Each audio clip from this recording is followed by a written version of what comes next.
Un matin doux, dans un marché bondé d'Abidjan, une femme traîne sa fille de 5 ans, Aminata, par la main. La petite est joyeuse, croyant qu'elles vont simplement faire des courses. Mais après un moment, sa mère lui dit : « Attends-moi ici, je reviens. » Aminata obéit. 1 minute. Puis 10. Puis 1 heure. Les minutes deviennent des heures. Sa mère ne revient pas. Le marché d'Abidjan s'éteignait sous le ciel orangé. Les étals se vidaient, les voix s'évanouissaient. Aminata, 5 ans, restait assise sur un morceau de carton, ses petites mains serrant son panier vide. Les larmes coulaient sur ses joues. Sa mère n'était pas revenue. Elle avait attendu des heures, espérant voir sa silhouette familière, mais le marché était maintenant presque désert. La peur grandissait dans son cœur d'enfant. Où était-elle ? Pourquoi l'avait-elle laissée seule ? Alors que la nuit tombait, un vendeur de bananes, tonton Bakary, remarqua la fillette. Son visage ridé s'adoucit. « Petite, où est ta maman ? » demanda-t-il. Aminata, incapable de répondre, sanglota. Bakary, touché, lui donna une orange et une vieille couverture. « Viens, tu ne peux pas rester ici, » dit-il gentiment. Il l'emmena chez lui, pensant que ce serait juste pour une nuit, le temps de retrouver sa mère. Aminata s'accrocha à sa main, espérant que tout s'arrangerait. Chez Bakary, l'odeur du ragoût emplissait la petite maison. Aminata, épuisée, s'endormit sur un matelas usé. Mais le lendemain, aucune nouvelle de sa mère. Bakary chercha dans le quartier, posa des questions, sans succès. Il décida de garder Aminata un peu plus longtemps. « On va la retrouver », promit-il. Pourtant, les jours devinrent des semaines. Aminata comprenait, malgré son jeune âge, que sa mère ne reviendrait pas. Elle se sentait abandonnée, comme un objet oublié au marché. Bakary était gentil, mais il travaillait beaucoup. Aminata passait ses journées à attendre, seule, dans la cour poussiéreuse. Elle jouait avec des cailloux, inventant des histoires pour oublier sa tristesse. Parfois, elle regardait le ciel, imaginant sa mère dans les nuages. « Pourquoi tu m'as laissée » murmurait-elle. La solitude pesait lourd. Elle n'avait plus de rire, plus de câlins, juste un vide immense dans son cœur. Les voisins voyaient la petite fille silencieuse, mais personne ne savait quoi faire. Certains disaient que sa mère avait peut-être déménagé, d'autres qu'elle n'avait jamais voulu d'enfant. Aminata écoutait ces chuchotements, et chaque mot la blessait. Pourtant, au fond d'elle, une petite flamme refusait de s'éteindre. Même si elle était seule, elle voulait croire qu'un jour, elle trouverait un sens à tout ça. Pour l'instant, elle s'accrochait à l'orange de Bakary, à sa couverture, et à l'espoir fragile qu'un jour, quelqu'un l'aimerait vraiment. Chez tonton Bakary, Aminata espérait trouver un refuge, mais la réalité fut dure. Sa femme, Tata Mariam, n'acceptait pas cet enfant inconnu. Dès le premier jour, elle lança un regard sévère à Aminata. « Une bouche de plus à nourrir », grognatait-elle. Bakary, gêné, essaya de la calmer, mais Mariam avait déjà décidé, Aminata ne serait pas une invitée, mais une domestique. À 5 ans, la fillette se retrouva plongée dans une vie de corvée. Chaque matin, Mariam lui ordonnait de balayer la cour, laver les casseroles, porter des seaux d'eau lourds pour ses petites mains. Si Aminata faisait une erreur, Mariam criait « Tu es bonne à rien ». Parfois, elle la frappait avec une cuillère en bois, laissant des marques sur ses bras. Aminata pleurait en silence, cachée dans un coin. Elle ne comprenait pas pourquoi tant de méchanceté. Elle voulait juste sa mère, son amour, son sourire. L'école ? Un rêve interdit. Mariam disait, l'école, c'est pour les enfants qui ont une famille. Toi, tu travailles. Aminata voyait d'autres enfants du quartier partir avec leurs cartables, riant, libres. Elle frottait des sols jusqu'à avoir mal aux mains. Bakary, souvent absent, ne voyait pas tout. Quand il rentrait, Mariam jouait la gentille, offrant un sourire faux. Aminata n'osait rien dire. Elle avait peur des coups, peur de perdre le peu qu'elle avait. Les nuits étaient son seul refuge. Recroquevillée sur un vieux matelas, elle repensait à sa mère, à ses chansons douces. Ses souvenirs la gardaient vivante, mais ils faisaient aussi mal. Pourquoi l'avait-elle abandonnée? Était-elle vraiment seule au monde? Les injures de Mariam résonnaient dans sa tête. Personne ne veut de toi. Pourtant, Aminata refusait de croire ça. Au fond d'elle, une petite voix lui murmurait qu'elle valait quelque chose. Les années passaient, et Aminata grandissait dans cette prison. À 7 ans, elle faisait la cuisine, lavait le linge, supportait les cris. Mariam la traitait comme une ombre, une chose invisible. Mais Aminata apprenait à être forte. Elle observait, écoutait, gardait chaque détail en mémoire. Elle se promettait qu'un jour, elle s'échapperait. Pas par la fuite, mais en devenant quelqu'un. Elle ne savait pas encore comment, mais elle y croyait. Chaque corvée, chaque coup renforçait sa détermination. Elle n'était pas une domestique. Elle était Aminata, et elle construirait son avenir, malgré la douleur, malgré la solitude, malgré tout. Un jour, en nettoyant la maison de Tata Mariam, Aminata trouva un trésor. Dans un vieux tiroir poussiéreux, sous des chiffons, elle découvrit un carnet d'école oublié. Les pages étaient remplies de lettres, de mots, de phrases écrites à la main. Pour Aminata, 8 ans, c'était magique. Elle n'était jamais allée à l'école, mais elle avait vu des enfants lire. Ce carnet devint son secret, son espoir. Chaque soir, quand Mariam dormait, Aminata sortait le carnet. À la lueur d'une lampe torche qu'elle avait trouvée, elle copiait les lettres, traçant chaque courbe avec soin. Elle ne comprenait pas tout, mais elle apprenait. Les mots étaient comme des amis, des portes vers un monde nouveau. Amour, liberté, avenir, elle les répétait doucement, comme une prière. Lire devenait son refuge, un moyen d'oublier les corvées et les coups. Mariam ne devait pas savoir. Si elle trouvait le carnet, elle le brûlerait, comme elle avait déjà jeté un dessin qu'Aminata avait fait. Alors, Aminata le cachait sous une planche du plancher, dans un coin de sa chambre. Elle y rangeait aussi un vieux crayon qu'elle avait ramassé au marché. Chaque nuit, elle écrivait, imitait les phrases du carnet.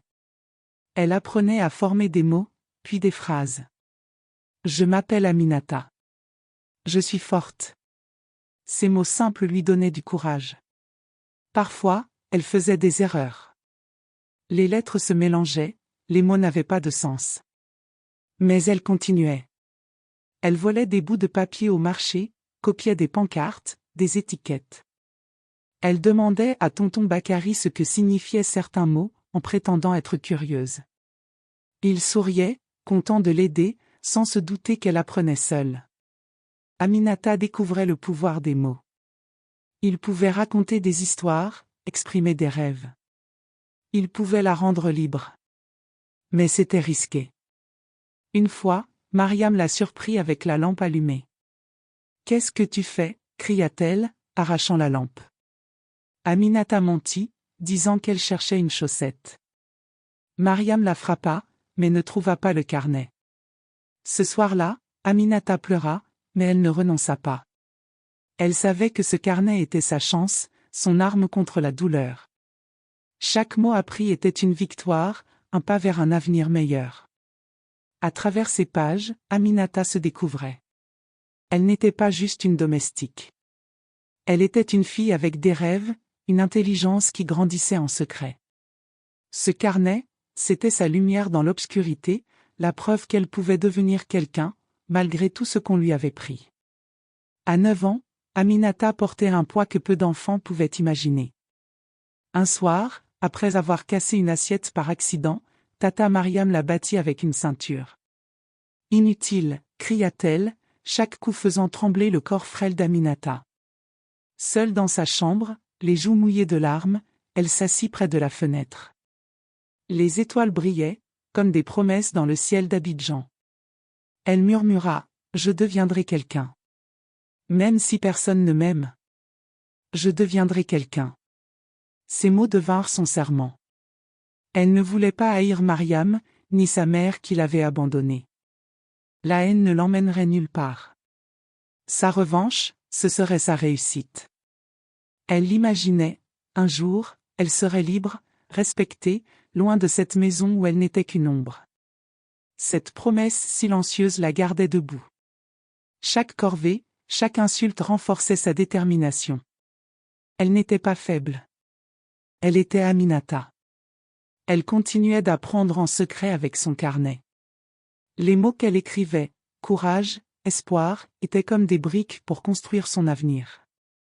Elle observait les gens au marché, écoutait leurs conversations, apprenait de leurs gestes. Elle voyait des femmes fortes, des hommes travailleurs, et se disait, moi aussi, je serai comme eux. Même si Mariam la traitait comme une moins que rien, Aminata savait qu'elle valait plus. Certaines nuits, la douleur était trop forte. Les souvenirs de sa mère, vagues mais douloureux, revenaient. Elle se demandait pourquoi elle avait été abandonnée. Était-elle un fardeau? Mais sous les étoiles, elle trouvait du réconfort. Elle imaginait que sa mère, où qu'elle soit, la regardait peut-être. Cette pensée, même incertaine, l'aidait à tenir. Elle se promettait de ne pas abandonner, comme on l'avait fait avec elle. Tonton Bakary, parfois, lui glissait une mangue ou un sourire. Il ne savait pas tout ce que Mariam faisait, mais ces petites attentions rappelaient à Aminata qu'il y avait du bon dans le monde. Elle gardait ces moments précieusement, comme des trésors. Il lui donnait la force de continuer, de croire en sa promesse. Elle n'avait que 9 ans, mais son cœur était celui d'une combattante. Chaque jour, elle se levait avec cette idée, elle ne resterait pas une victime. Elle apprendrait, elle grandirait, elle s'échapperait. Pas en fuyant, mais en devenant plus grande que sa douleur. Les étoiles étaient ses témoins, le carnet son arme, et sa promesse son guide. Aminata savait qu'un jour, elle brillerait, non pas pour se venger, mais pour montrer au monde qu'elle était plus forte que son passé. À 12 ans, Aminata aidait tonton Bakary à vendre du pain au marché. Elle comptait la monnaie, souriait aux clients, cachant la douleur de sa vie chez Mariam.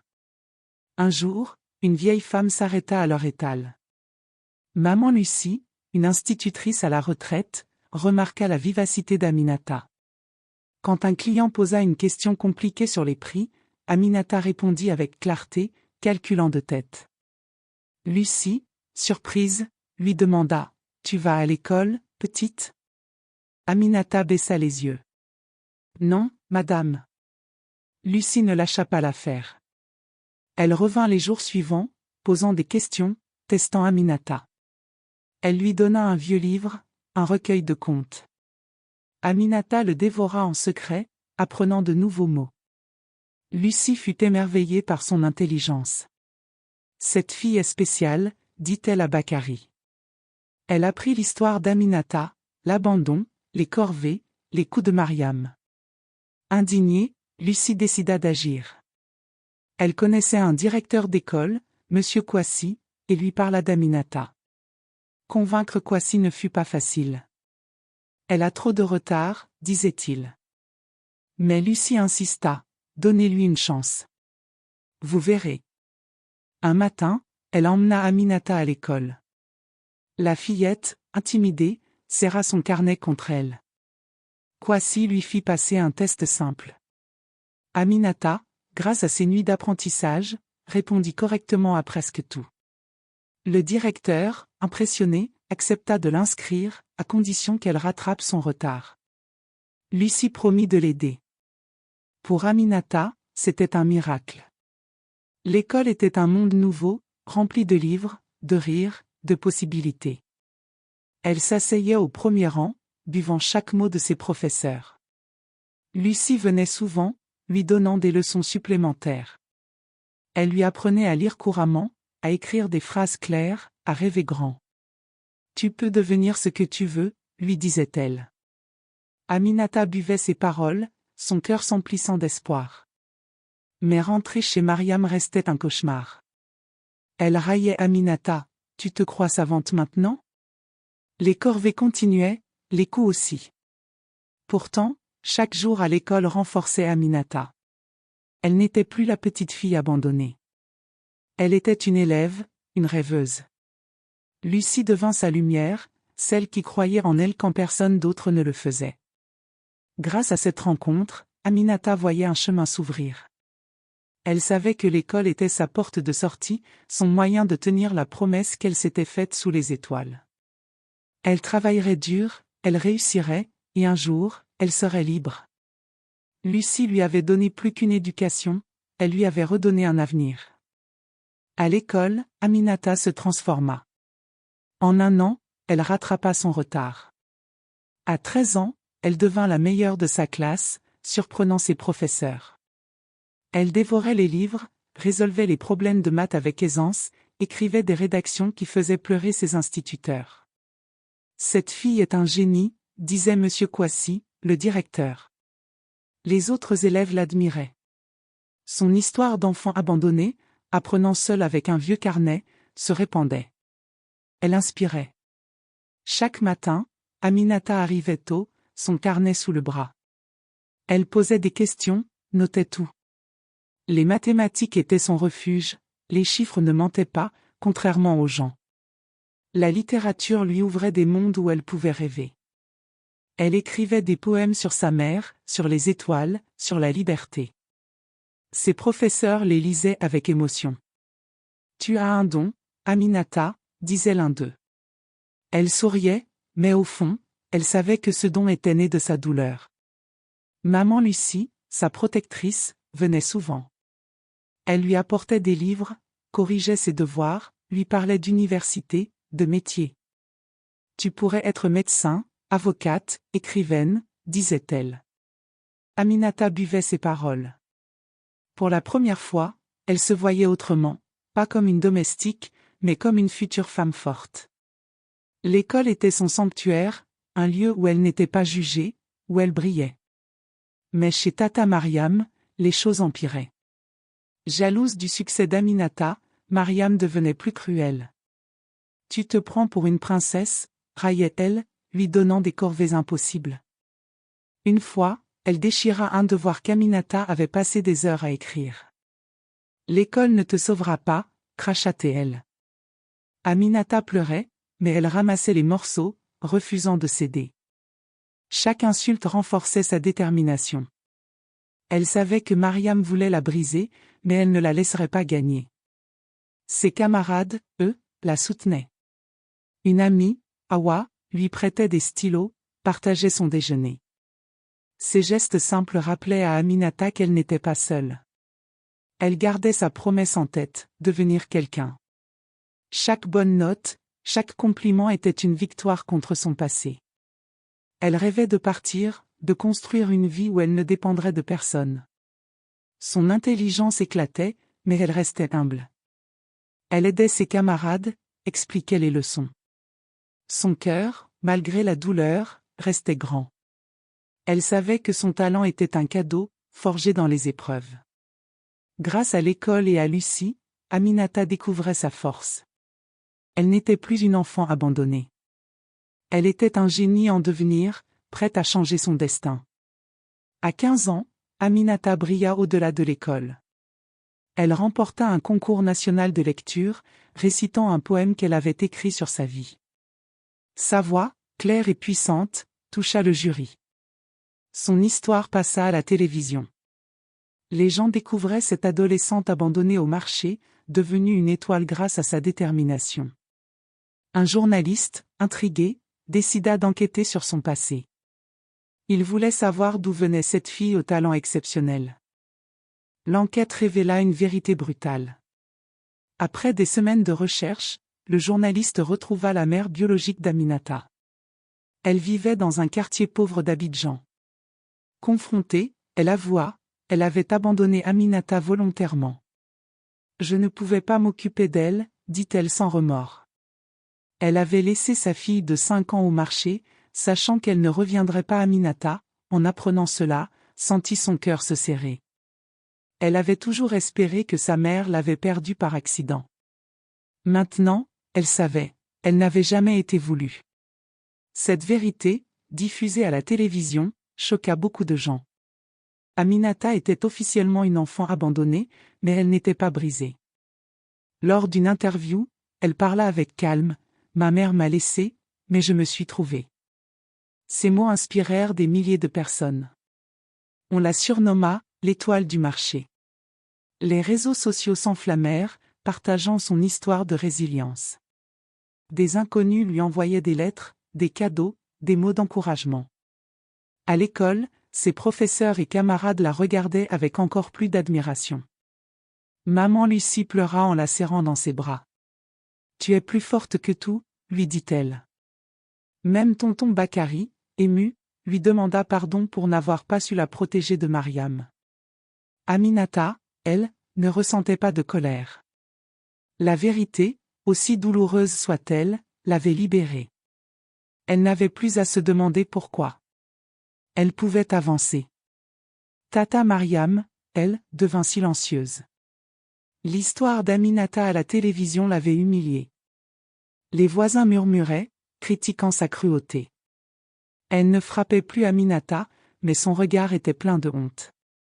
Aminata, elle, ne cherchait pas à se venger. Elle continuait d'aller à l'école, de travailler dur, de rêver grand. Le concours lui avait ouvert des portes, une bourse pour le lycée, des invitations à parler dans des écoles. Elle savait que sa vie changeait. La vérité avait éclaté, et avec elle, la force d'Aminata. Elle n'était plus l'enfant abandonné du marché. Elle était une voix, un symbole, une preuve que même sans amour au départ, on pouvait construire un avenir brillant. Son histoire n'était pas finie, mais elle brillait déjà. À 20 ans, Aminata avait transformé sa douleur en force. Après le lycée, elle obtint une bourse pour étudier le droit. Brillante, elle devint avocate, défendant les plus démunis. Mais son vrai combat était ailleurs. Elle fonda une association, les oubliés du marché, pour aider les enfants abandonnés comme elle. L'association offrait des repas, des cours, un refuge. Aminata voulait que chaque enfant sache qu'il valait quelque chose, même sans famille. Un jour, elle décida de retourner voir Tata Mariam. Elle n'y allait pas pour se venger, mais pour clore un chapitre. Mariam vivait toujours dans la même maison, plus vieille, plus fragile. Quand Aminata entra, vêtue d'un tailleur élégant, Mariam baissa les yeux. « Tu es revenue » murmura-t-elle, la voix tremblante. Aminata la regarda calmement. « Merci, Tata. Vous m'avez tout pris. Mais sans vous, je n'aurais rien construit. » Ces mots étaient sincères, sans haine. Mariam éclata en larmes, demandant pardon. Aminata ne répondit pas. Elle partit, le cœur léger. Elle n'avait pas besoin de sa reconnaissance. Elle s'était libérée. L'association d'Aminata grandissait. Elle organisait des collectes, sensibilisait dans les écoles, travaillait avec des orphelinats. Chaque enfant qu'elle aidait lui rappelait la petite fille qu'elle avait été. Elle leur parlait de son passé, de son carnet, de sa promesse sous les étoiles. « Vous êtes plus fort que votre douleur », leur disait-elle. Les enfants l'écoutaient, les yeux brillants. Certains voulaient devenir comme elle, avocats, médecins, enseignants. Aminata leur donnait des livres, des stylos, et surtout, de l'espoir. Son histoire inspirait au-delà d'Abidjan. Elle fut invitée à des conférences, où elle parlait de résilience, d'éducation, de pardon. Les médias la surnommaient « la voix des oubliés ». Elle ne cherchait pas la gloire, mais chaque parole était une victoire contre son passé. Elle repensait souvent à maman Lucie, qui lui avait donné une chance. Lucie, maintenant âgée, assistait à ses discours, les larmes aux yeux. « Je savais que tu étais spéciale », disait-elle. Aminata ne haïssait personne, ni sa mère, ni Mariam. Elle avait choisi une autre voie, transformer sa douleur en lumière. Son association sauvait des dizaines d'enfants chaque année. Elle leur apprenait à lire, à rêver, à se battre. Sa revanche n'était pas dans la vengeance, mais dans la générosité. En aidant les autres, elle guérissait ses propres blessures. Elle était devenue quelqu'un, comme elle l'avait promis sous les étoiles. Et ce quelqu'un changeait le monde, un enfant à la fois. Aujourd'hui, Aminata est une femme accomplie. Avocate respectée, conférencière inspirante, elle est aussi mère adoptive de 6 enfants abandonnés. Elle les a accueillis dans sa maison, un foyer rempli d'amour, de rire, de livres. Chaque soir, elle leur lit des histoires, comme sa mère ne l'a jamais fait. Elle leur répète, ce n'est pas l'amour reçu qui fait la grandeur d'un être, c'est l'amour qu'on choisit de donner malgré la douleur. Son association, Les Oubliés du marché, a grandi. Elle aide des centaines d'enfants à Abidjan et au-delà. Aminata organise des ateliers, trouve des familles adoptives, finance des études. Elle parle dans des écoles, des universités, même à l'international. Son message est simple, peu importe d'où l'on vient, on peut construire un avenir. Les gens l'écoutent, émus. Sa voix porte la force de son passé, la douceur de son cœur. Elle pense souvent à son enfance, au marché, au carnet qui l'a sauvée. Ses souvenirs ne font plus mal. Ils sont devenus des leçons. Elle rend hommage à maman Lucie, toujours vivante dans son cœur, et à tonton Bakary, qui lui avait offert une orange. Elle ne cherche plus sa mère biologique. Elle a accepté son abandon, transformant cette douleur en compassion. Ses enfants adoptifs sont sa famille, sa raison de se lever chaque matin. Aminata n'a pas oublié sa promesse sous les étoiles. Elle est devenue quelqu'un, non pas pour prouver quoi que ce soit, mais pour montrer que l'amour peut guérir. Elle enseigne à ses enfants adoptifs à pardonner, à rêver, à donner. Quand elle les voit rire, apprendre, grandir, elle sait qu'elle a brisé le cycle de l'abandon. Ils ne connaîtront jamais le vide qu'elle a connu. Lors d'une conférence, une fillette lui demanda « Comment fais-tu pour aimer après tant de douleur ?» Aminata sourit. La douleur, c'est comme une graine. Tu peux la laisser te détruire, ou tu peux la planter pour faire pousser quelque chose de beau. J'ai choisi de faire pousser l'amour. La salle applaudit, mais Aminata ne cherchait pas les applaudissements. Elle cherchait les cœurs à toucher. Sa vie est une lumière. Chaque enfant qu'elle aide, chaque mot qu'elle prononce, chaque sourire qu'elle offre est une victoire contre son passé. Elle a transformé son panier vide en un monde plein d'espoir. Aminata, l'enfant abandonné, est devenue une femme qui donne sans compter. Sa grandeur ne vient pas de ce qu'elle a reçu, mais de l'amour qu'elle choisit de donner, chaque jour, malgré tout.